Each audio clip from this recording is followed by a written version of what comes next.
bingkai dengan takwa, dan takwa di atas ilmu, dan ilmu kemudian disampaikan oleh Nabi SAW didapatkan fi baitin min buyutillah, didapatkan di rumah di antara rumah-rumah Allah.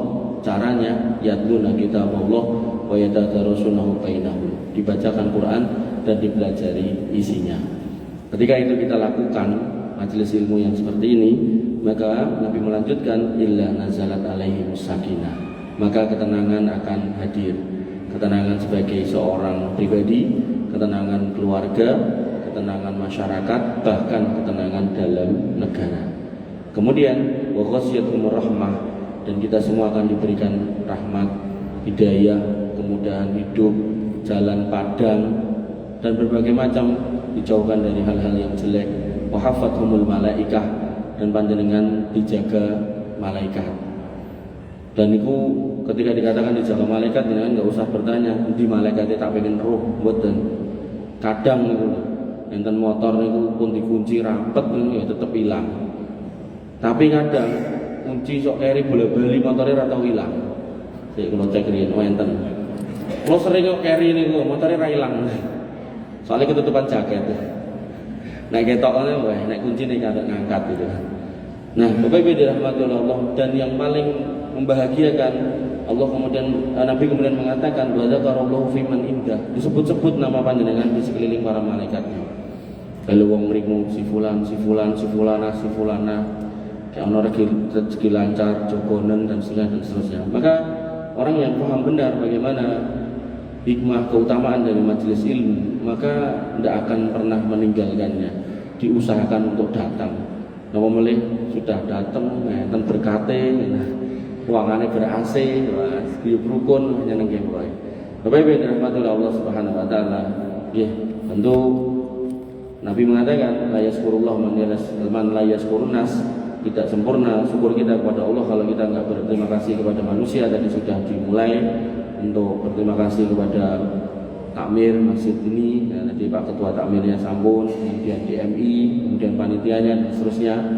Yang mana kegiatan-kegiatan seperti ini memang harus terus diadakan dengan momen-momen yang lain dan dengan tema-tema yang lain untuk merefresh lagi iman kita, mericas lagi iman kita. Karena iman itu al-imanu yazidu wa yanqus, yazidu bi ta'ah wa yanqusu bil ma'siyah. Iman itu naik dan turun. Kayak baterai dan HP ini lho.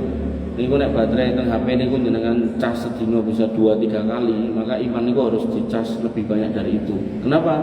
Karena fitnah di luar itu banyak sekali. Oke. Bapak Ibu dirahmati Allah Subhanahu wa taala, kembali ke tema Muharram, bulan mulia. Tadi sudah dibacakan sama qori kita, qori'ah kita.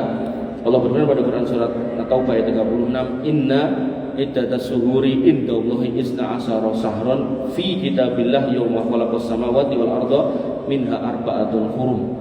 Bahasanya bulan di sisi Allah itu ada 12, dan Allah tetapkan itu di dalam kitab Allah di Lauhul Mahfuz, dan kemudian ditetapkan itu setelah Allah ciptakan langit dan bumi. Berarti 12 bulan itu yang menciptakan Allah Subhanahu wa taala, yang menetapkan Allah Subhanahu wa taala.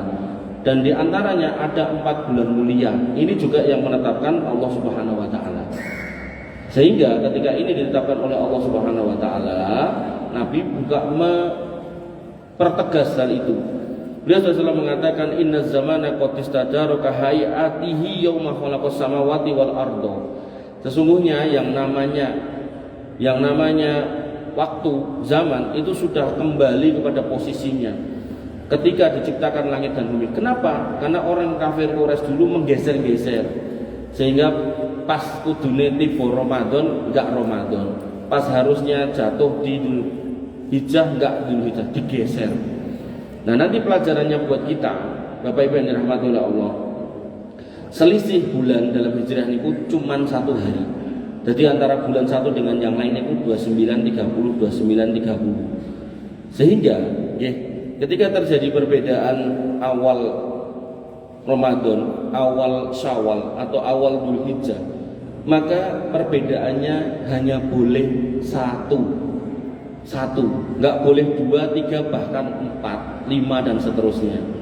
Sehingga ketika jenengan memahami ini pelan-pelan ini, maka jenengan akan ngerti, oh ini berarti wong kleru. Kan nanti ada tuh orang yang nek poso atau nek Idul Fitri mendahului atau mengakhiri.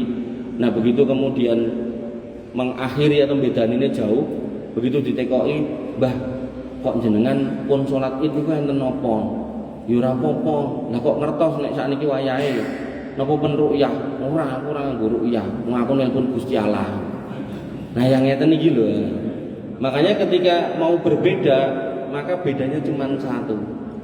Nah sehingga kalau kemudian ngapunten pemerintah menetapkan melalui ru'yah, maka ada yang beda, maka bedanya ya cuma satu. Jangan sampai 2, 3, sampai 4 dan seterusnya. Bapak Ibu yang dirahmati oleh Allah Subhanahu wa taala. Lalu Nabi mengatakan as-sanatu isna asyara syahrun. Setahun itu ada 12. Ini yang menetapkan Allah.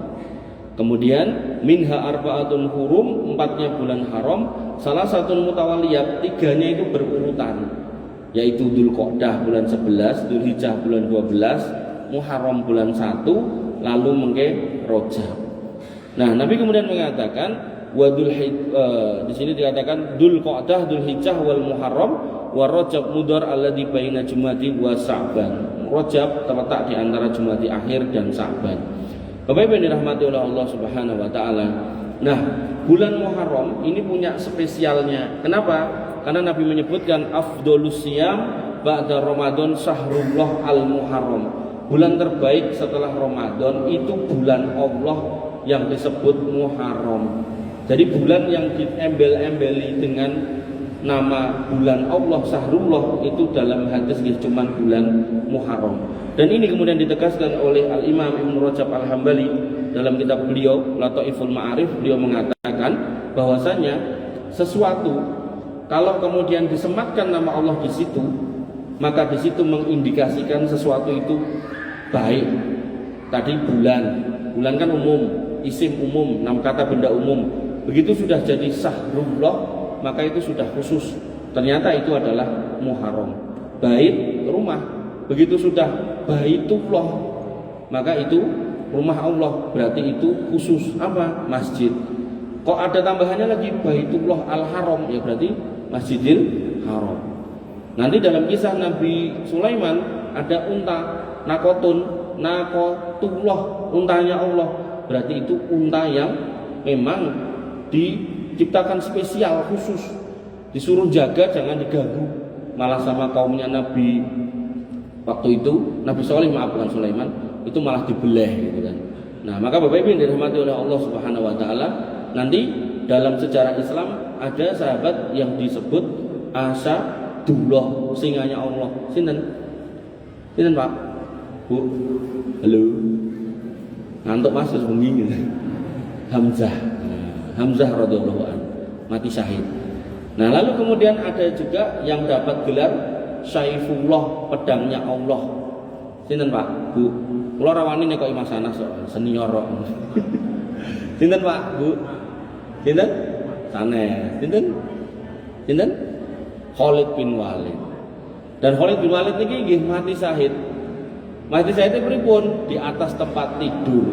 Jadi beliau kalau perang nggak pernah lari ke belakang sehingga lukanya semua di depan, meninggalnya di atas tempat tidur. Dalam sebuah riwayat Nabi mengatakan orang-orang yang bercita-cita mati syahid dan mengusahakannya, maka dia akan dihitung mati syahid walaupun matinya di atas tempat tidur. Nah, ini pula Khalid bin Walid. Bapak Ibu yang dirahmati oleh Allah Subhanahu wa taala. Dan kemudian Al-Imam Hasan Al-Basri beliau mengatakan innallaha iftataha sanah bi syahri haram. Allah Subhanahu wa taala itu membuka tahun dengan bulan haram. Berarti bulan apa? Muharram niki. Dan kemudian wa khatamaha bi syahril haram, dan menutupnya dengan bulan haram yaitu bulan Dzulhijjah. Dan falaisa sahru fis sanah ba'da sahri Ramadan a'damu indallah minal Muharram. Dan menurut Hasan Al-Basri rahimahullah bahwasanya tidak ada bulan yang lebih mulia setelah Ramadan yaitu bulan Muharram. Jadi bulan Ramadan itu yang paling mulia, lalu ada 4 bulan haram menurut Hasan Al-Basri rahimahullah, yaitu dari 4 ini yang paling mulia adalah Muharram. Kenapa? Karena tadi disematkan nama Allah Syahrullah Al-Muharram. Bapak Ibu yang dirahmati oleh Allah Subhanahu wa taala.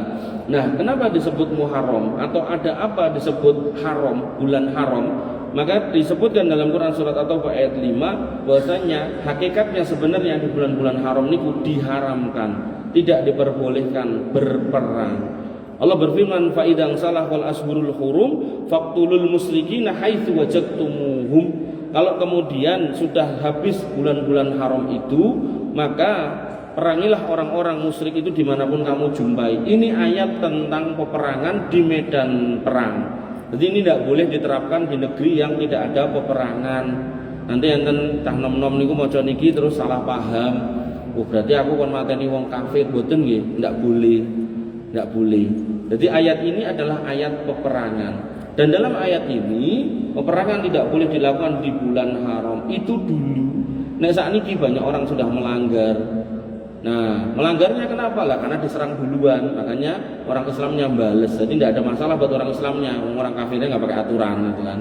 Nah zaman dulu bahkan kalau sudah sore mau maghrib niku, mereka sepakat leren sih ditutupi sesuk gitu. Karena perang zaman dulu itu bener-bener fisik Pak, pedang-pedangan, panah-panahan, tutuk-tutukan. Sekarang kan buatan dudul-dudulan, nah, dudul mereka tit mencolok cus gitu. Nah, makanya dilakukan kapan saja, terserah siapa rudal ini. Bapak Ibu yang dirahmati Allah Subhanahu Wa Taala. Lalu yang kedua disebutkan dalam Quran surat At-Taubah 36 tadi di akhir ayatnya kenapa disebut bulan haram? Karena ada pengkhususan larangan berbuat maksiat. Fala tadlimu fihinna anfusakum. Bulan haram yang 4 ini jangan berbuat kedoliman, jangan berbuat dosa. Dijelaskan Al-Imam Qatadah rahimahullah, inna dulma fil ashuril hurum aqdamu khati'atan wa wizron minad dulmi fi masyiwaha. Bahwasanya kemaksiatan di bulan haram itu dosanya dan kesalahannya itu lebih besar daripada bulan-bulan yang lain. Umpami podo-podo lek ngapusi niku bulan biasa niku dosane misal sementen gedene niku nek bulan haram niku dosane tetap siji tapi gedene sak galon. Nah, iki niku nek galon, nek toren nek tambah gede melih. Makanya Bapak Ibu yang dirahmati oleh Allah Subhanahu Wa Taala, ulama khilaf tentang dosanya lebih besar. Apakah jumlahnya tetap dibesarkan ukurannya atau jumlahnya juga diperbanyak? Nah saya secara pribadi lebih condong ke dosanya jumlahnya tetap tapi gede-gede. Nah sehingga ketika mungkin ada yang pejabat atau mantan pejabat, ketika seorang ASN mau jadi pejabat niku enten diklat kepemimpinan niku sebulan niku untuk menjabat selama dia masih tugas, latihannya sebulan. Karena urusannya soal jabatan, soal kerjaan yang di kantor.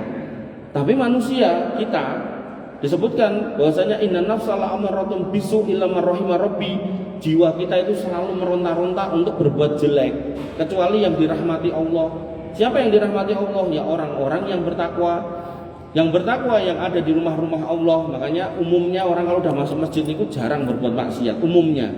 Nah, kemudian Bapak Ibu yang dirahmati oleh Allah Subhanahu Wa Taala, delalah kita juga dititipi satu jin setiap kita, namanya jin korin. Itu juga selalu membisikkan yang jelek. Sudah dibisiki sing jelek, atine condong kepada kejelekan, keluar ke jalan sing didelok ya sing elek-elek gitu kan. Ora elek Mas ayu. Ya ayu ning ra katokan ya jelek berarti kan. Nah, maka jelek ketemu jelek, jelek pangkat 3 berarti itu jelek banget. Nah, makanya Allah melihat kondisi itu lalu memberikan pelatihan satu di bulan Ramadan full 30 hari, lalu ditambah 4 bulan haram. Jane ngoten. Tapi kita lebih semarak di bulan Ramadan. Kenapa? Karena setannya tadi dibelenggu. Lepas bulan haram tadi yang 4, Dzulqa'dah, Dzulhijjah, Muharram dan Rajab, setannya diculke. Bahkan niku Pak. Pas Ramadan niku, nah kula niku kan enten jadwal pengajian ten Gilingan. Nyebranglah saya lewat RRI niku. Ngoten niku ya ora lereni wong-wong kuwi gitu. Iki sing guyu mudeng, sing ra guyu ya ra mudeng. Apa to kuwi? Ora perlu tak cetakke.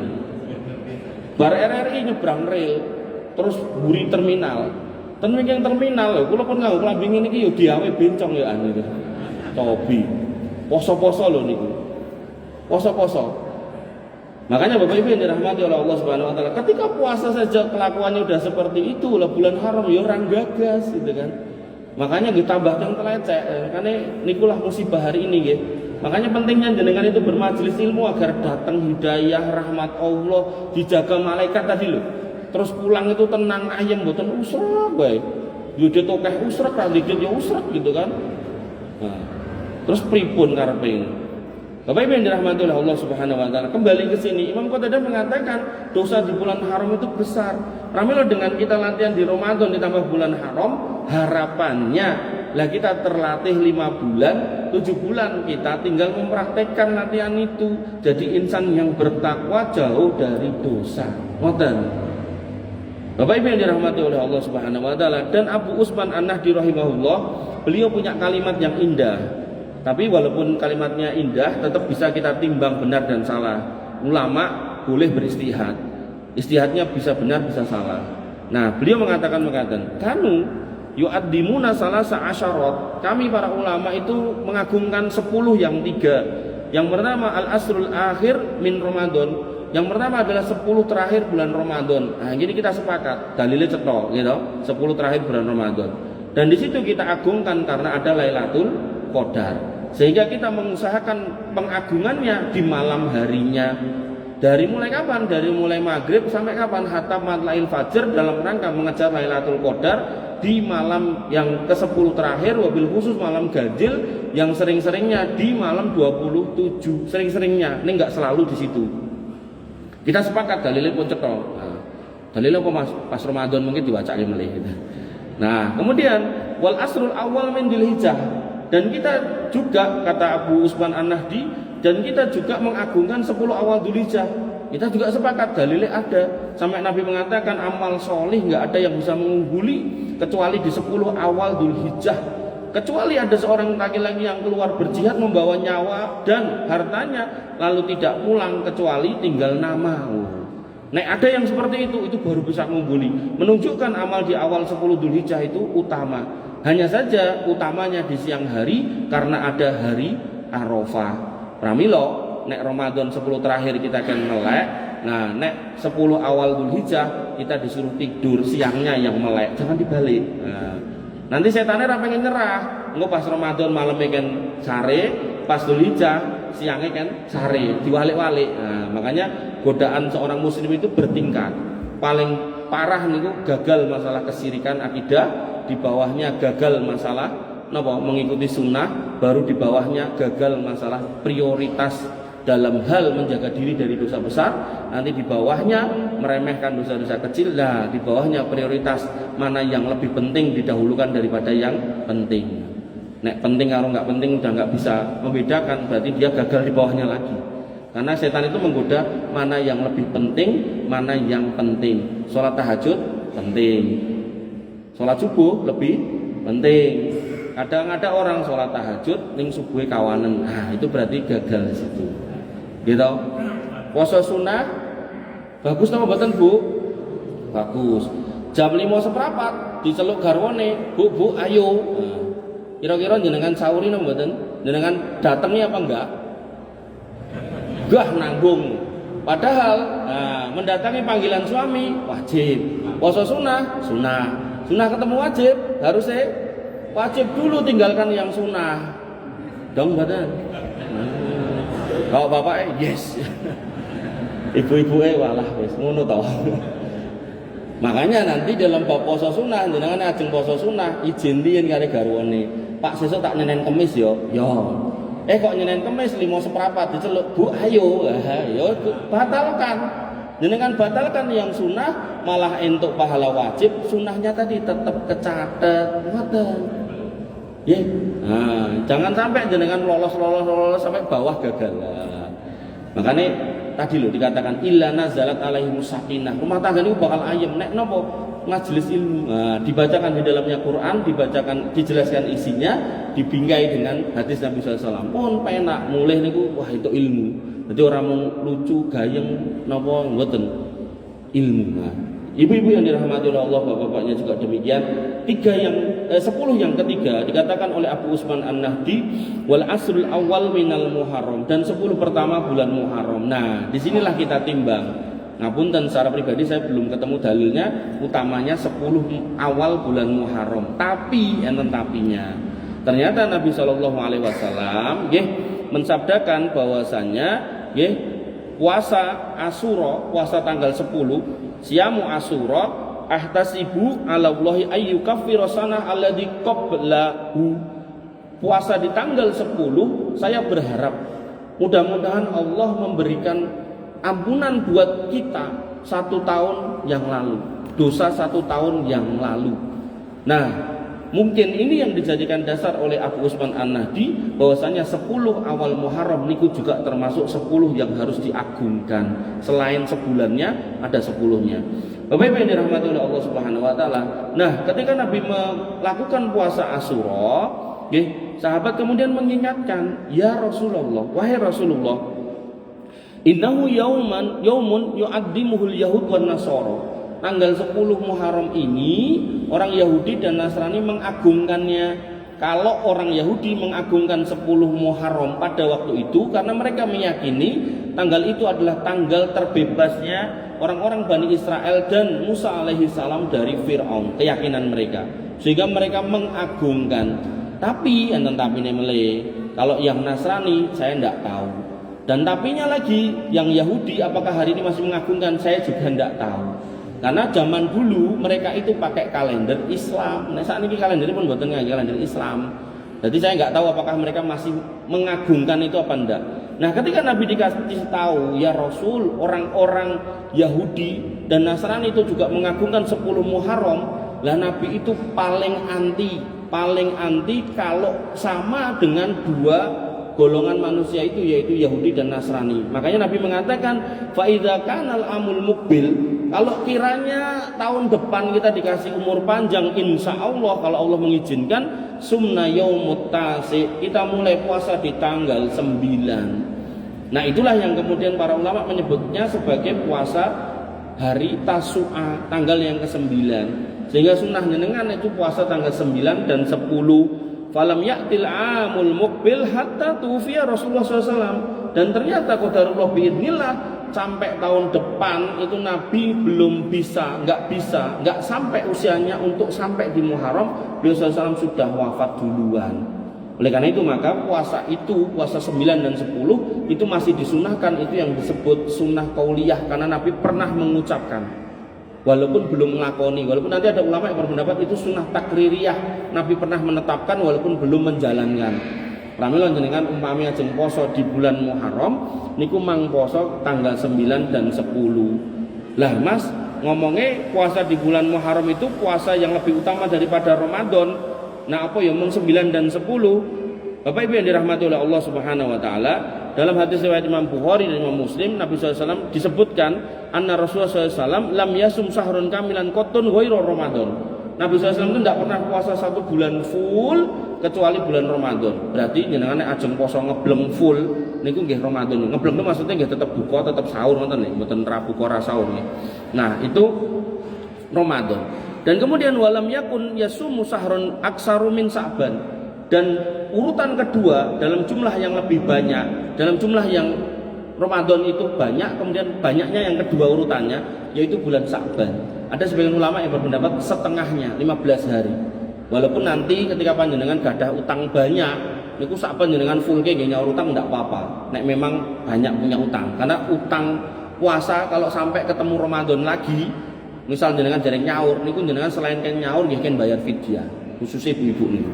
Nah, maka Bapak Ibu yang dirahmati oleh Allah Subhanahu wa taala, lalu bagaimana formatnya ketika Nabi SAW mengatakan afdhalus siyam ba'da Ramadan sahrullah Muharram, puasa yang terbaik di sisi Allah bulan Muharram setelah Ramadan, itu formatnya seperti apa? Apakah ada puasa khusus? Jawabannya tidak. Posone nggih Senin Kamis niku, nggih poso Daud niku, nggih poso Ayamul Bid niku, tinggal jenengan lazimi sebanyak-banyaknya sesuai agendanya. Nggih nek Senin ketemu Senin nggih poso, Kamis ketemu Kamis nggih poso Kamis. Atau kemudian jenengan mau mengambil Daudnya saja nggih monggo. Nah, secara akumulatif kalau bisa jangan lebih dari 15 hari. Nggih 14 hari atau 13 hari. Umpami Senin kali Kamis tok, seminggu 2 kali, kali 4 8. Terus jenengan tambah Ayamul Bid 3 tambah 8 11 pun iku pun cukup. Atau jenengan mau Daud Senin puasa, Selasa ndak, Rabu puasa, Kamis ndak dan seterusnya. Nah, maka totalnya jenengan maksimalkan 14 hari saja. Ngoten. Jadi puasanya tetap puasa niku. Jadi bukan puasa yang dibikin-bikin dengan cara-cara tertentu. Nah, mungkin enten wong sing poso mutih gitu kan. Dadi mangane kudu sego putih, ngombene banyu putih. Nek susu ya susune putih gitu kan. Kleru-kleru kok dikek labur putih ya lah malah ra karu-karuan. Niku mboten enten nggih ngoten niku. Jadi puasa Ayyamul Bid niku disebut hari putih bukan karena yang dikonsumsi putih-putih, tapi karena niku tanggal 13, 14, 15, dilalah 15 niku pas ngepasi bulane bunder seser padange kaya rino. Nah, niku lho yang disebut Ayyamul Bid hari putih itu karena bulan itu purnama dan kemudian bersinar terang. Ngoten. Bapak Ibu yang dirahmati oleh Allah Subhanahu wa taala, semanten ugi ketika Nabi mengatakan ya ma'syaras sabab, cah nom-nom. Memang Nabi menyebutnya cah nom, Man istata'a minkumul ba'a falyatazawwad, barang siapa yang kemudian mampu menikah maka menikahlah, fa innahu aghaddu lil basari wa ahsanu lil farji, karena itu lebih menundukkan pandangan dan menjaga kemaluan. Wa lam yastati', kok enggak mampu, enggak sanggup atau belum ketemu jodohnya, fa alaihi bisyam, maka berpuasalah. Dan ini puasanya gini wow, Senin, Kamis, Daud atau Ayyamul Bid, bukan puasa khusus jomblo ngoten mboten. Makanya zaman dulu niku enten 3 jomblo menghadap Nabi SAW. Ya Rasul, sholat jenengan gimana? Puasa jenengan gimana? Kemudian hidup jenengan gimana? Kami ini orang 3 nih, yang ini pengen sholat terus, tahajud terus, ndak tidur. Yang kedua ini pengen puasa terus, gak mau buka. Lah saya pengen jomblo terus mau nikah. Nabi mengatakan apa? Mas, aku ki yo poso yo buka, aku ki yo tahajud yo turu, aku yo nikah. Faman raghiba an sunnati falaisa minni. Nek kowe ra nyontoh aku, yo kowe dudu boloku. Nah, kan angel niku nek bukan bolo Nabi sallallahu alaihi wasallam. Konsekuensinya nanti ketika kita sudah dibangkitkan dari kuburan, kemudian ngantri di padang mahsyar. Dari kuburan nggak dikasih minum, di padang mahsyar nggih ra dikei es teh, gitu kan. Terus bar niku dihisab di mizan ya mboten dikei aqua. Matahari didekatkan 1 mil, hanya 7 kelompok manusia yang kemudian diberikan naungan. Sab'atun yudhilluhumullahu fi dhillihi yauma la dhilla illa dhilluhu. 7 orang, 7 golongan manusia, bukan orang, 7 golongan manusia. Nah, bar niku digiring kabeh, dikon goleki nabine dhewe-dhewe. Setiap nabi sudah ngenteni di telaganya masing-masing, telaga danau gede. Nah, di situ Nabi SAW diberikan namanya Telaga Al-Kautsar. Dan telaga ini niku ditarik dari sungai yang ada di surga, yang muaranya adalah di surga Firdaus, surga yang paling tinggi berada di paling tengah. Jadi biasanya paling dhuwur niku mboten ten tengah. Nah niki surgane niku semebar, kamar-kamare seluas langit dan bumi. Kula mbayangke mboten kamar cilik-cilik ngoten niku. Dadi jenengan wong siji dikai donya bunder siji-siji ngono. Bintang-bintang satu, karena dikatakan seperti bintang-bintang. Dadi semebar. Nah, Firdaus niku tengah tur dhuwur dhewe. Dari situ kemudian mengalir sungai-sungai. Nah, nanti kemudian menjadilah telaga-telaga itu ujungnya. Hulu hilir telaga-telaga niku. Nah, setiap umat mencari nabinya. Ada yang bersama nabinya itu, ada yang cuma dibersamai 4 orang. Ada yang 2 orang, ada yang 1 orang, bahkan ada nabi yang sendirian. Kalau bukan umatnya nggak boleh terus geser mriku. Nah, Nabi Muhammad menanti umatnya dan Nabi mengatakan, "Fa inni mukassirum bikumul umam yaumal qiyamah." Kowe kabeh tak enteni ana faratukum alal haud. Kowe kabeh tak enteni ning kono. Nanti dalam kalimat yang lain, aku rindu dengan ikhwani. Para sahabat mengatakan, "Loh, kami ikhwanuk, kami saudara-saudara engkau." Lah, bal antum ashabi, kamu bukan ikhwanku, kamu saudara, kamu adalah sahabat-sahabat. Jadi dibedakan antara ikhwan dan sahabat. Nek sahabat pernah ketemu Nabi dalam kondisi hidup dan mereka beriman. Nah, mungkin nek enten sing ketemu Nabi hidup ning enggak iman, wong kafir niku. Nah, maka nek ikhwan nih kata Nabi, orang yang enggak pernah ketemu Nabi, gitu, dan mereka hidup di atas keyakinan kalau aku bawa risalah. Lho ini pun jenengan. Makanya jenengan nek diajari enten wong ngajari, jenengan mang melu majelis kula, mengko Nabi mesti teko. Niku berarti kan jenengan wis ketemu to. temu ning dunya to, aku ora ketemu Nabi ning kono. Karena Nabi mengatakan sing tak enteni iku sing ora tau ketemu aku. Nah, ikhwani niku wae. Dong mboten? Nah, alhamdulillah. Bibi yang dirahmati oleh Allah, Bapak-bapak juga demikian. Nah, kembali ke situ. Maka orang-orang itu tadi kemudian mendatangi telaga Nabi Shallallahu Alaihi Wasallam, kaum muslimin. Ibunda Aisyah bertanya, bagaimana engkau membedakan mereka dengan yang lain ya Rasul? Nah, kemudian Nabi mengatakan mereka itu, umatku itu ibarat kumpulan kuda hitam. Mereka itu belang. Belangnya kenapa? Karena ada bekas wudhu. Dan tata cara wudhu kita dengan orang Yahudi, Nasrani dan umat-umat yang lalu berbeda. Pramila nanti ada sunnahnya diperpanjang. Jadi nek misal sampai siku tambah sithik, mungkin nek sampai mata kaki tambah sekedhik ngoten. Nek tak grujuk sisane entuk ora Mas, nek mandi besar nggih monggo gitu kan. Tapi nek enggak dalam posisi mandi besar kan grujukan yang mubadir air kan. Makanya Allah mengatakan innal mubadirina kanu ikhwanas sayatin wa kana syaitanu li rabbih kafura. Nah, enggak boleh mubadir. Kalau emang enggak urgent untuk grujukan ya wudu biasa aja. Makanya Bapak Ibu yang dirahmati oleh Allah Subhanahu wa taala, begitu sudah ngumpul, nah kok kemudian ada yang diusir sama malaikat. Ngalih. Padahal niku pun cetha cirine umat Nabi. Nabi ngoceki, kok mbok usir ngopo? Kata malaikat, anta la tadri ma ahdatsu ba'daka. Kowe iki ra ngerti, iki mbiyen pas mbok tinggal kelakuane ngopo iki ra ngerti. Nah, ini siapa? Tadi faman raghiba an sunnati falaysa minni, yaitu orang-orang yang membenci sunnahku, tidak mau ngikut Nabi. Makanya Mas Anas tadi mengatakan, Pak Takmir tadi juga sudah menjelaskan bahwasanya kita orang Islam ya toh, merayakan tahun baru Islam ning carane ya berbeda gitu kan. Jadi tidak kemudian trek-trekan, giring kebo atau napa niku lah ndak. Kita punya metodologinya sendiri dan niki yang kita lampaui dan insya Allah itu baik. Dengan catatan tadi disampaikan Quran dan Sunnah. Pulang dari sini dapat ilmu. Lah BCE Mas, nah itu ngoten kok. Ning mboten di BCE. Bapak Ibu yang dirahmati oleh Allah Subhanahu wa taala. Nah, kemudian ada hal yang kemudian harus kita garis bawahi tentang bulan Muharram. Jadi selain sunnah-sunnahnya yaitu mengagungkan, memuliakan, tidak boleh bermaksiat, diminta untuk puasa sunnah, mobil khusus tanggal 9 dan 10, kalau mungkin memungkinkan, dan dengan juga diutamakan Senin Kemis atau puasa Daud atau puasa Ayyamul Bid, maka ada yang vital yang harus kemudian kita respon, yaitu apa? Bapak Ibu yang dirahmati oleh Allah Subhanahu wa taala. Nek ten Muhammadiyah niku enten istilah TBC, tahayul, bid'ah dan khurafat. Yaitu hurufat-hurufat di bulan Muharram, itu yang harus kita singkirkan. Tidak boleh seorang muslim punya keyakinan Muharram itu bulan jelek, bulan sial. Makanya judulnya Muharram bulan mulia, sampai disebut sebagai Syahrullah al-Haram, bulan Allah yang mulia. Jadi haram itu maknanya dua, bisa haram karena dilarang perang, bisa karena mulia sehingga kita nggak boleh menodai dengan berdosa, berbuat dosa.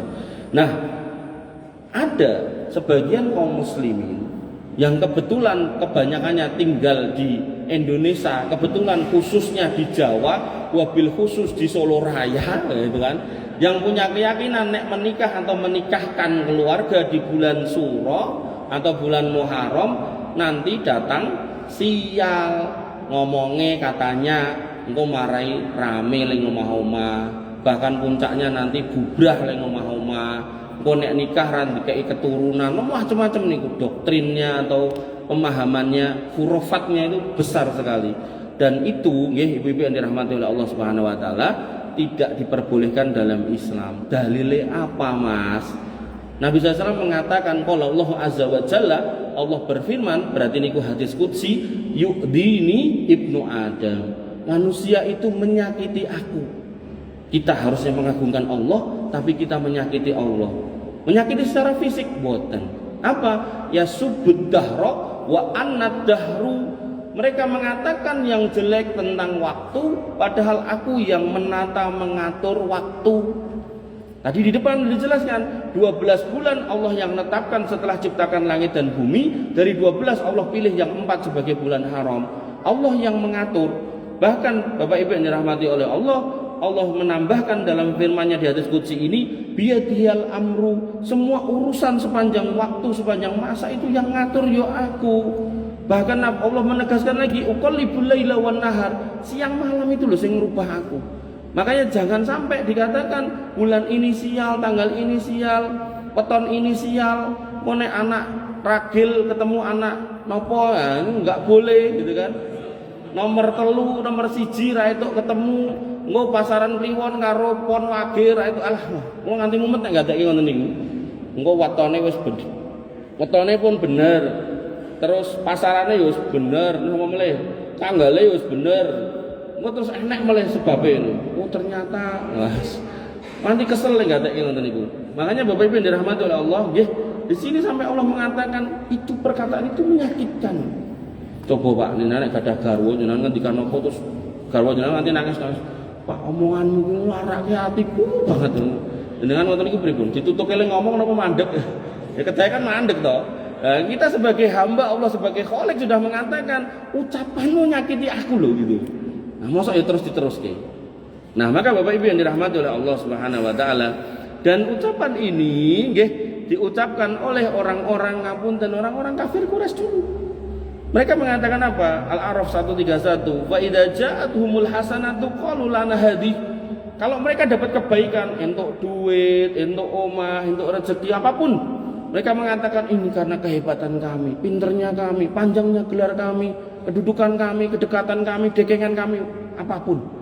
Tapi apa yang dikatakan ketika wa in tusibhum sayyi'ah, kalau mereka mendapat yang jelek, numpak motor nabrak, melaku kesandung, idak paku, dompet hilang, sosok ya bojone hilang barang gitu kan. Mereka yatoyaru, mereka menyalahkan waktu. Pantes bojoku dikondol koncoku, aku nikah wulan suro ternyata. Loh. Padahal lho, enten padahale melih. Niku nek jenengan niteni to, sadurunge suro kan ling ngulem kan banyak banget to. Mungkin nek suro sepi to, mungkin bar suro akeh meneh to. Berarti banyak orang nikah di luar bulan suro toh. Apa terus jaminan kalau nggak bercerai? Faktanya, niki fakta loh. Fakta di atas data. Bukan cuman isu semata. Oh, fakta. Perceraian di Indonesia niku ribuan, Bu. Dan Klaten tok niku pinten nggih? Setahun niku hampir 1.500 atau berapa gitu. Dan itu mereka nikah mayoritas tidak di bulan suro. Apa sing salah bulannya? Mboten. Sing salah ya wonge mungkin ra jodoh. Mungkin sing garwane nek gawe sambel kepedesen, sing lanang wegah. Lah kok wegah apa Mas? Nah diare terus sampeyan makan sambel. Wis diomongnya coba campur sambel, ora kudu nganggo sambel. Yo nek ketemu lah gimana? Makanya nggih ketika jenengan mendapati orang bercerai, ndak usah dicari kowe nikah wulan apa. Bisa semua bulan itu bisa bercerai. Bahkan ngapunten saya, nikah bulan suro. Anak saya 6 gitu kan. Tapi umpama, naudzubillah nggih, umpama saya kok akhirnya bisa sama istri saya, bukan surone sing salah, ya mungkin aku ra jodoh karo bojoku kan gitu. Ngoten. Makanya itu yang harus jenengan rubah. Nah, dan dalam konteks puasa Syawal, puasa Arafah itu kan menghapus 1 tahun yang lalu dan 1 tahun yang akan datang. Terus puasa Asyura itu menghapus 1 tahun yang lalu. Maka sebagian ulama berpendapat yang dihapus dosa kecil bukan dosa besar. Sedangkan keyakinan hurufat itu tadi urutannya tadi loh Bu. Gagal masalah akidah, kemudian gagal masalah subhat, gagal masalah dosa besar, itu dosa yang paling besar di atas. Sehingga puasa sunnah itu tidak menghapus dosa itu kecuali dengan bertaubat. Nah, tobatnya orang yang punya keyakinan seperti itu, ya dihapuslah keyakinan itu dari hati, dari dadanya. Terus caranya gimana? Ditunjukkan kalau jenengan sudah tidak meyakini itu, nek masih punya putra, masih punya keluarga, lah niku mang nikah ngeten wulan suro, malah mboten ngantri naib, gedunge akeh sing kosong gitu kan. Malah nek akeh ngulemi akeh sing ra teko, dadi rasa gawe sugan akeh-akeh gitu kan. Oh, pripun? Kurang piye gitu kan. Penak dan syariat niku enggak ruwet. Dan yang menarik nggih, yang menarik keyakinan ngeten iki dulu zaman Nabi nggih terjadi. Persis plek. Mong bedanya, loh bedanya. Nek kita meyakini naudzubillah tadi bulan Muharram itu bulan jelek, nek zaman dulu itu yang diyakini bulan jelek buat nikah itu bulan Syawal. Syawal bar poso niku. Zaman dulu. Makanya begitu Nabi SAW itu datang membawa dakwah tauhid, meluruskan akidah yang bengkok. Nek ditanya soal akhlak, orang Arab sepakat ini orang terbaik, paling jujur, ra tau ngapusi, nek dititipi omah ra tau dicuil, ra tau nggawe kopi dhewe gitu. Aman gitu kan. Tapi begitu menyampaikan dakwah tauhid, dikatakan, ya Muhammad alihada jamak tanah, apa kowe nglumpukke keluargamu sak pirang-pirang iki mau arep ngandani kaya ngono kuwi gitu kan. Nah, termasuk praktek mereka tidak menikah dan menikahkan di bulan Syawal karena punya keyakinan Syawal itu bulan tidak baik buat nikah. Nah, begitu Nabi membawa akidah tauhid yang lurus ini, ya, maka disitulah kemudian Nabi meluruskan dan nggak cuma dakwah, Nabi mempraktekkan. Delalah yang menjadi ajang praktek. Nah, niku Ibunda Aisyah. Ibunda Aisyah mengenang tazawwajani Rasulullah sallallahu alaihi wasallam fi Syawal. Nabi itu menikahi aku di bulan Syawal. Wa Nabi fi Syawal, dan mulai kumpul satu rumah itu di bulan Syawal.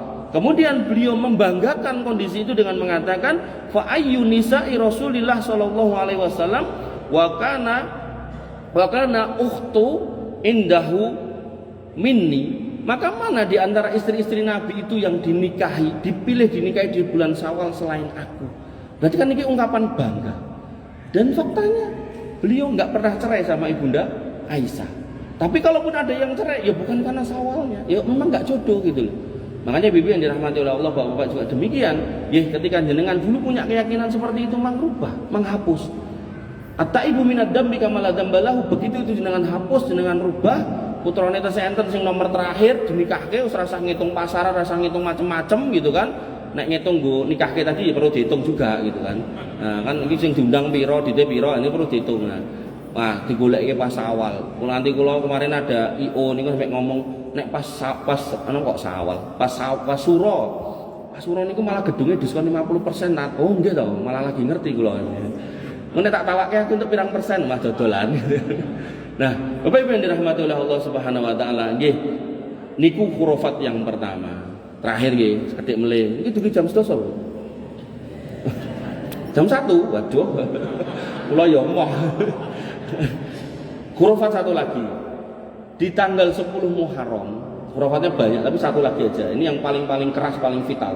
Di tanggal 10 Muharram, sebagian kaum muslimin yang beraliran Syiah, nah itu merayakan sebuah perayaan yang menyakiti dirinya sendiri, mukul-mukul muka, dada. Nanti nek di negaranya sana itu pakai senjata tajam, dipukul-pukul ke, ditutuk-tutuk ke, nganti moncrot-moncrot ngoten niku. Sa-anak-anake. Jadi bojone dingonokke, anake sing cilik dingonokke gitu kan.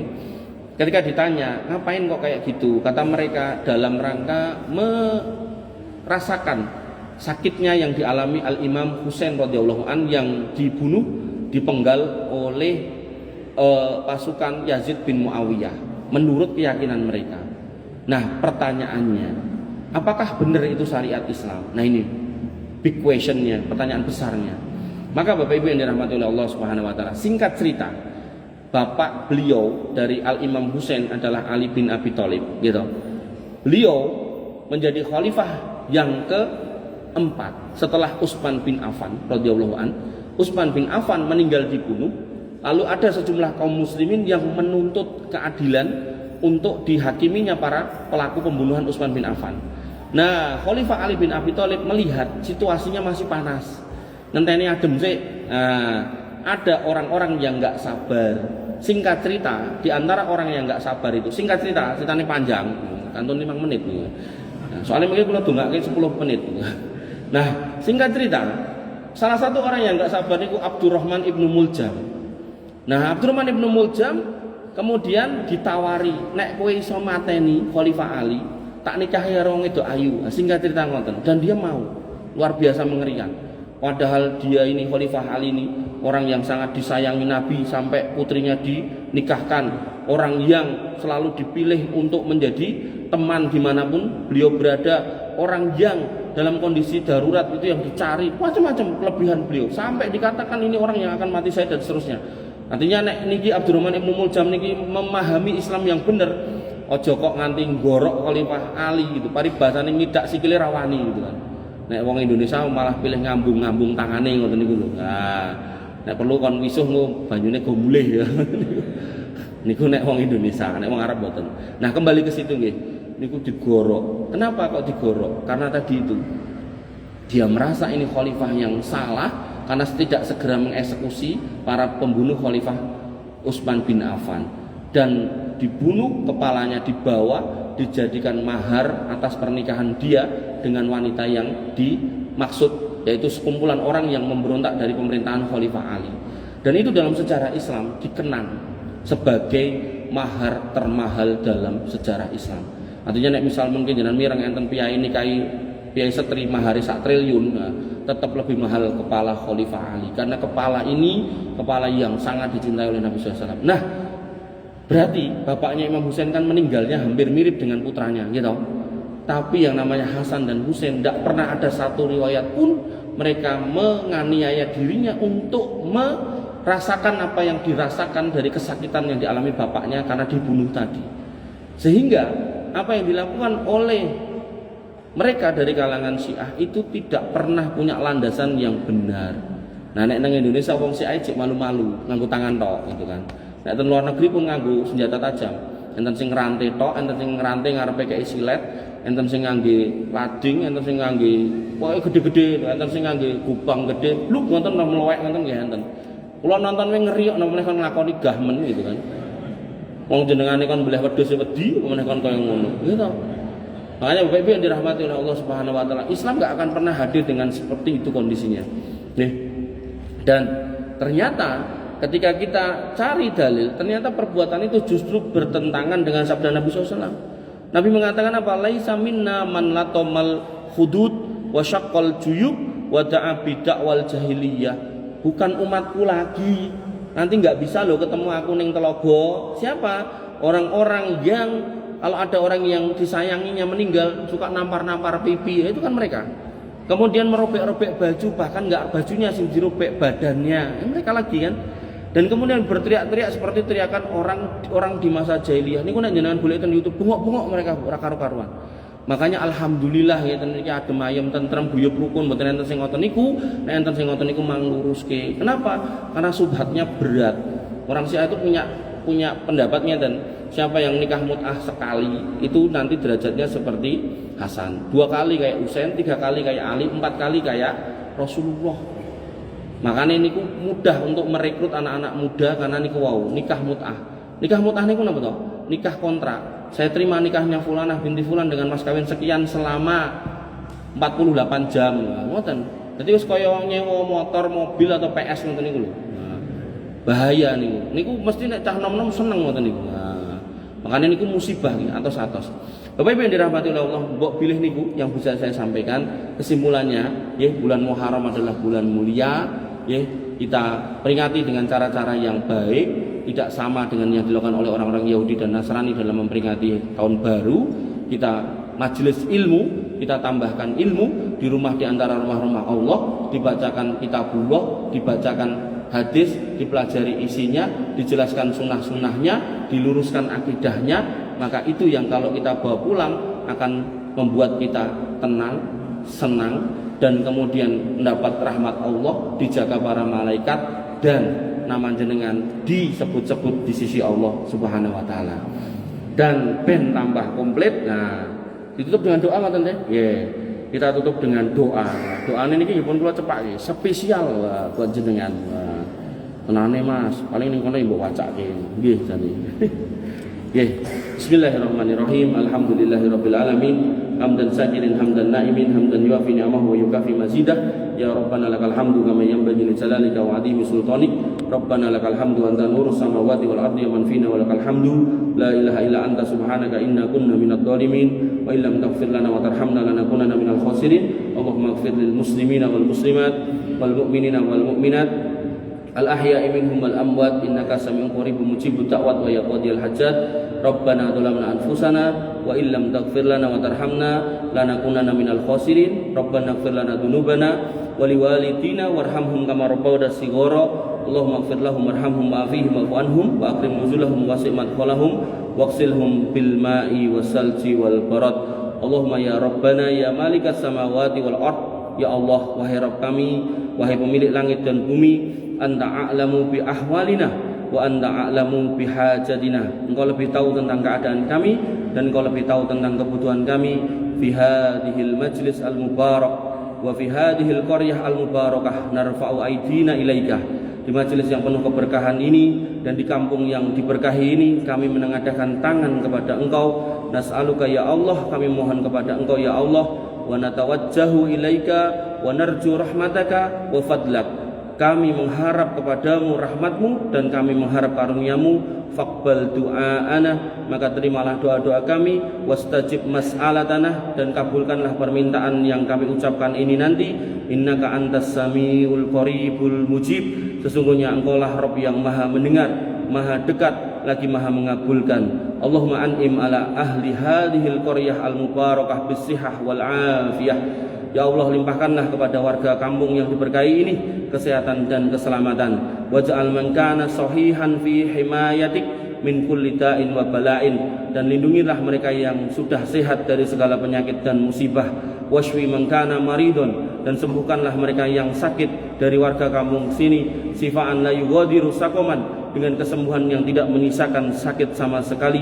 Wa yassir lahum jami'a umurihim, dan mudahkanlah semua urusan mereka. Warfa' anhumul usra wal haraj, dan angkatlah segala kesulitan dan kesempitan yang mereka alami.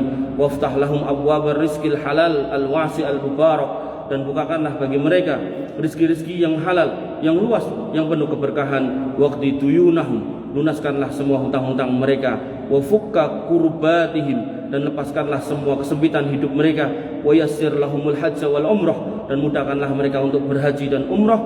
Walau bi ghairi daf'i thamanin, jika perlu tanpa mengeluarkan biaya apapun. Ya akramal akramin, Engkaulah Rabb yang maha mulia dan yang paling mulia. Warzuq man la waladalahu dzurriyyatas shalihah, karuniakanlah kepada penduduk kampung ini yang belum memiliki anak keturunan yang salih. Waj'al aulada wa ahfada man lahum auladun salihina wa barina, dan jadikanlah mereka yang sudah punya anak dan cucu, anak cucu yang solih dan berbakti kepada mereka. Wahfad usarahumul mutazawwijah, dan jagalah keluarga-keluarga mereka yang telah berkeluarga. Wasma' bainahum fil mawaddah warahmah, dan satukan mereka dalam cinta dan kasih sayang. Wa man lam yatazawwaj, dan bagi yang sudah tidak punya pasangan atau belum punya pasangan, wa yassir lahu zawaj bisolihin aminin wa solihatin aminatin, dengan pasangan-pasangan yang solih dan solihah serta amanah. Waj'al azwajahum umana'a wa la yakhunun, dan jadikanlah pasangan-pasangan mereka orang-orang yang jujur, yang tidak berkhianat dalam pernikahan. Wa man kana lahu baitun faj'al baitahu aminan wa murihan wa mumtari'an bil barakah, bagi yang sudah punya rumah, jadikanlah rumahnya tempat yang paling aman, nyaman dan penuh keberkahan. Wa man lam yakun lahu baitun, bagi yang belum punya rumah, farzuqhu baitan min ghairi riban wala dainin mut'ibin, maka karuniakanlah rumah yang didapat bebas dari riba dan hutang yang memberatkan. Waj'al jiranahum minas solihin, jadikanlah keluarga-keluarga mereka orang-orang yang solih. Wa ihwanahum minal mu'minin, dan keluarga-keluarga mereka, saudara-saudara mereka orang-orang yang beriman. Wa jannibhumul mu'dzina wadh-dhalina wal mufsidin, dan jauhkanlah mereka dari orang-orang yang suka menyakiti mereka, yang berbuat kedoliman dan menyebarkan kerusakan. Wahfadhum min kulli batilin wa dolalatin wa min ahlil fitan, dan jauhkanlah mereka dari segala kebatilan, kesesatan, dan orang-orang yang suka membuat fitnah di tengah kaum muslimin. Waj'al qaryatahum qaryatan aminatan mutmainnatan mumtali'atan bil ilmi wal iman, dan jadikanlah kampung mereka ini kampung yang damai, tentram, penuh ilmu dan penuh iman. Wa wafiqhum li khuduril majalisil ilmi, dan berikanlah taufik kepada mereka untuk senang datang ke majelis ilmu. Waj'alha nuran fi qulubihim, dan jadikanlah ilmu yang mereka dapatkan cahaya untuk hati mereka. Warzuqhumus salamata fid dunya wal akhirah, dan berikanlah keselamatan untuk mereka di dunia dan di akhirat. Wa atihim hasanatid dunya wal akhirah, dan berikanlah juga kebaikan, keberkatan di dunia dan di akhirat. Wa adkhilhumul jannata ma'a usarihim duna hisabin wala adabin, dan masukkanlah mereka ke dalam surgamu bersama keluarganya tanpa hisab dan tanpa adab. Ma'a sayyidina Muhammadin sallallahu alaihi wasallam, dan bersama Nabi kita Muhammad sallallahu alaihi wasallam. Wa sallallahu ala nabiyina Muhammadin wa ala alihi wa sahbihi wasallam ajma'in. Subhanaka rabbika rabbil izzati amma yasifun, wa salamun alal mursalin, walhamdulillahi rabbil alamin. Amin amin amin ya rabbal alamin. Akhirul kalam. Assalamualaikum warahmatullahi wabarakatuh.